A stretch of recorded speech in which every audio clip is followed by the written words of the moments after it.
লাব্বাইক ইয়া হাবিবাল্লাহ। আমার নবী বললেন, এ বেলাল শোনো, মদিনার গলি গলিতে বেরিয়ে যাও, হাতে একটা আলো নিয়ে নাও, এই রাত্রি বেলাতে আমার সাহাবীদের কাছে খবরটা পৌঁছে দাও, উহুদের যুদ্ধে যারা নাম লিখাতে চায় তারা যেন আমি নবী মুস্তাফার দরবারে হাজিরি দেয়।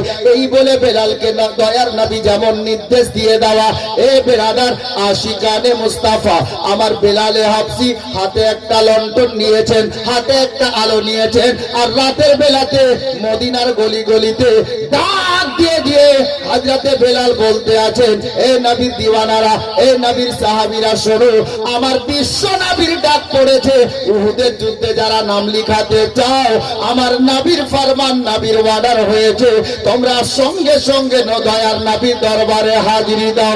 এই মতো বলতে বলতে বেলাল চলে যাচ্ছেন বাবা। বেশ কিছুটা রাস্তা অতিক্রম করার পরে মদিনার এমন একটা গলিতে চলে গেলেন হযরতে বেলালে হাফসি রাদিয়াল্লাহু তাআলা আনহু।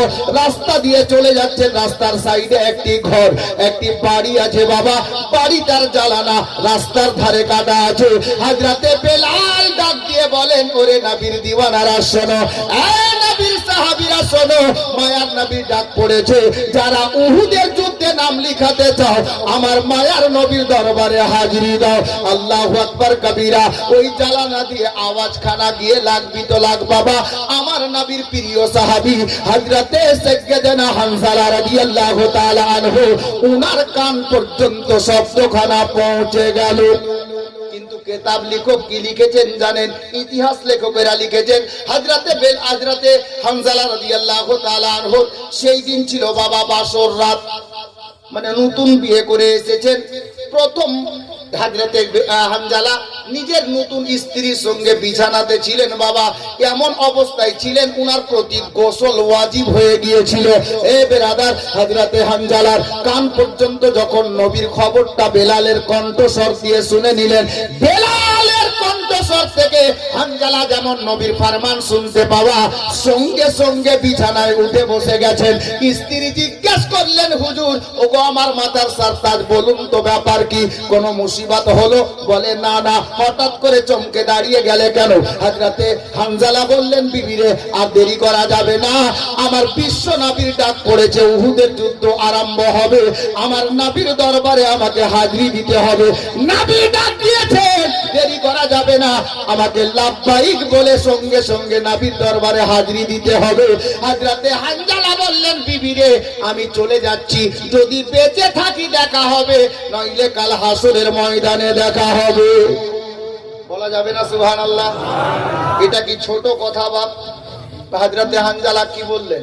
বেঁচে থাকলে দেখা হবে, নইলে হাসরের মাঠে দেখা হবে। আর বিবি কত সুন্দর, বিবিটা বললেন, হুজুর আপনি যাচ্ছেন যান, আমি বাধা দেব না, তবে একটা কথা। কি কথা বিবি? বলে, হুজুর আপনি জানেন আপনার প্রতি গোসল ওয়াজিব আছে। বলে, হ্যাঁ আমি জানি। তো কমপক্ষে গোসলটা করে যান, এরকম শরীর নিয়ে কি করে যাবেন? হযরতে হানজালা রাদিয়াল্লাহু তাআলা আনহুর ইশক দেখেন, মোহাব্বত দেখেন, প্রেম দেখেন। বললেন, বিবি যদি আমি গোসল করে যাই, পানি তুলবো, গায়ে ঢালবো, কাপড়টা খুলবো, আবার ওই কাপড়টাকে 3 বার ভালোভাবে পরিষ্কার করে কাচবো, তারপর আবার নতুন করে পানি তুলবো, উযু তৈরি করব, গোসল করব, কাপড় চেঞ্জ করব, এতক্ষণে অনেকটা দেরি হয়ে যাবে। এমন নবীর ডাক পড়েছে, ওই নবীর ডাকে সাড়া দিতে দেরি করা যাবে না। বিবি আমি চলে গেলাম গো, কিসমতে যা আছে হবে, আমি চলে গেলাম, তুমি আমার জন্য দোয়া করিও।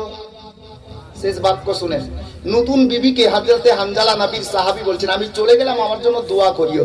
বিবি কত নেককার, স্বামী নেককার তো বিবি তো নেককার হবেই। হযরতে হানজালার বিবি বলছেন, হুজুর যান, আমি দিল খুলে আল্লাহর কাছে আপনার জন্য দোয়া করব।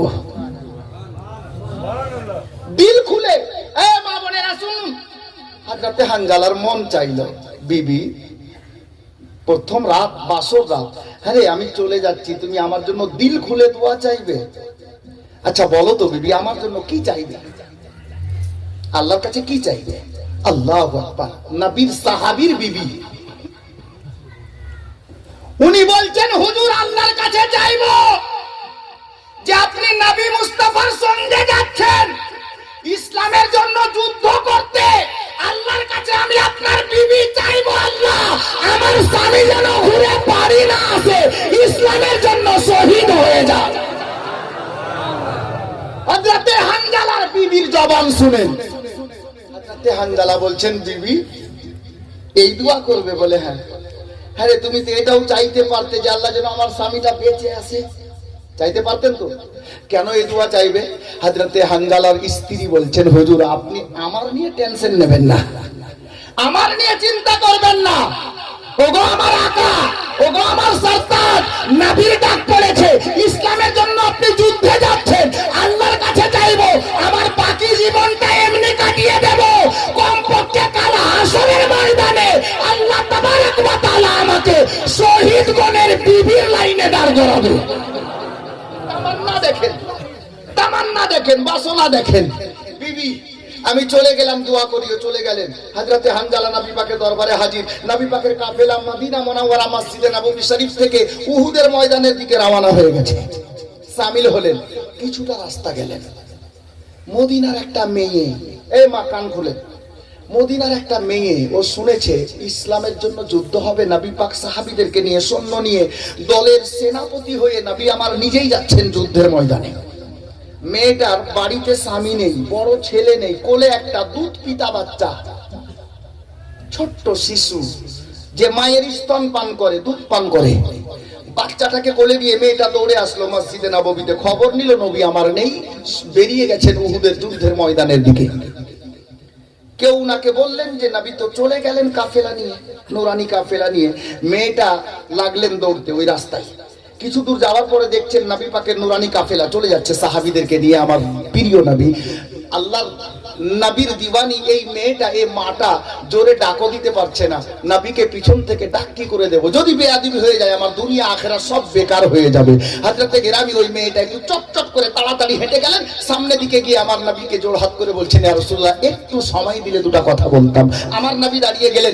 এই গোলামে মুস্তাফা শোনো, হযরতে গেরামি ওই মেয়েটা দুধ পিতা বাচ্চাকে কোলে নিয়ে দাঁড়িয়ে আছে। আমার নবী বললেন, মা কি খবর বলো। নবীর কাফেলা দাঁড়িয়ে গেল, আমার নবী দাঁড়িয়ে গেছেন। হযরতে নবী পাকের পবিত্র জবান থেকে বেরোচ্ছে, মা কি বলবে তুমি বলো, আমি নবী নির্দেশ দিলাম। মেয়েটি বলছেন, হুজুর আপনি যুদ্ধের ময়দানে যাচ্ছেন? বলে হ্যাঁ মা তুমি সঠিক শুনেছো, ইসলামের জন্য যুদ্ধ হবে।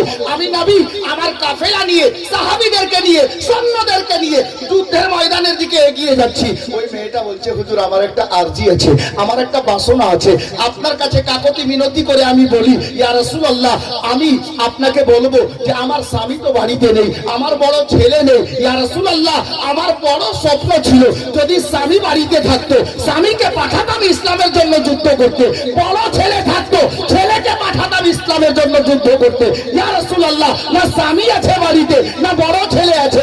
নবী গো এই যে আমার কোলে দুধ পিতা বাচ্চা আছে, ইয়া রাসূলুল্লাহ আপনি না বলিয়েন না, আমি আপনার মহব্বতে আমার দুধ পান করা শিশু বাচ্চাটাকে আপনার মহব্বতে আল্লাহর রাস্তায় দান করতে চাই। জোরে বলুন। মায়ের জবান শুনে দুধ পিতা বাচ্চাকে মা বলছেন দান করতে চাই। আমার নবী বললেন, আচ্ছা মা শোনো, তোমার কথা বুঝলাম, কিন্তু তোমার বাচ্চা না ঘোড়ায় বসতে পারবে, না হাতে তালোয়ার নিতে পারবে, না ঢাল ধরতে পারবে, না তীর চালাতে পারবে, একে ময়দানে নিয়ে গিয়ে কি করব? মায়ের জাজবা দেখেন, আশিকানে মুস্তাফার জাজবা দেখেন, নবীর সঙ্গে প্রেম দেখেন। হযরত সাইয়্যিদানা নবী পাককে ওই মদিনার মা বলছেন, ইয়া রাসূলুল্লাহ আমিও জানি আমার বাচ্চা না তালোয়ার দিতে পারবে, না ঢাল নিতে পারবে, না যুদ্ধ করতে পারবে, তবে ইয়া রাসূলুল্লাহ এটা আমি জানি আপনি যখন দলের সেনাপতি হয়ে যাচ্ছেন আপনিও ময়দানে নামবেন। নবী গো আমার ছোট্ট একটা রিকোয়েস্ট, আমার অনুরোধ, আল্লাহু আকবার কবীরা। নবী আমার বললেন, মা বলো। মেয়েটা বলল, ইয়া রাসূলুল্লাহ যখন কোন যোদ্ধা যুদ্ধের ময়দানে নামে তার ডান হাতে থাকে তলোয়ার আর বাম হাতে থাকে ঢাল। ইয়া রাসূলুল্লাহ আপনার কাছে আমার বিশেষ অনুরোধ যে আপনি তলোয়ার তো হাতে নেবেন, বাম হাতে ঢাল দিয়েন না, ঢালের জায়গায় আমার বাচ্চাটাকে ঢাল বানিয়ে নিয়ে। কাফিররা বেদিন রাত তীর মারবে, আপনাকে নিশানা করে ঢালের জায়গাতে আমার এই দুধ পিঠা বাচ্চাটাকে আপনি যখন এই মতো করে এড়ে নেবেন, ওই কাফিরদের তীর এসে আমার বাচ্চাকে লাগবে, আমি মা খুশি হব যে শহীদ হয়েছে, আমি শহীদের মা হতে পেরেছি। নবীর প্রেমিক দেখেন, নবীর আশিক দেখেন। এই গোলামানে মুস্তাফা হানজালার কি হচ্ছে একটু পরে বলছি।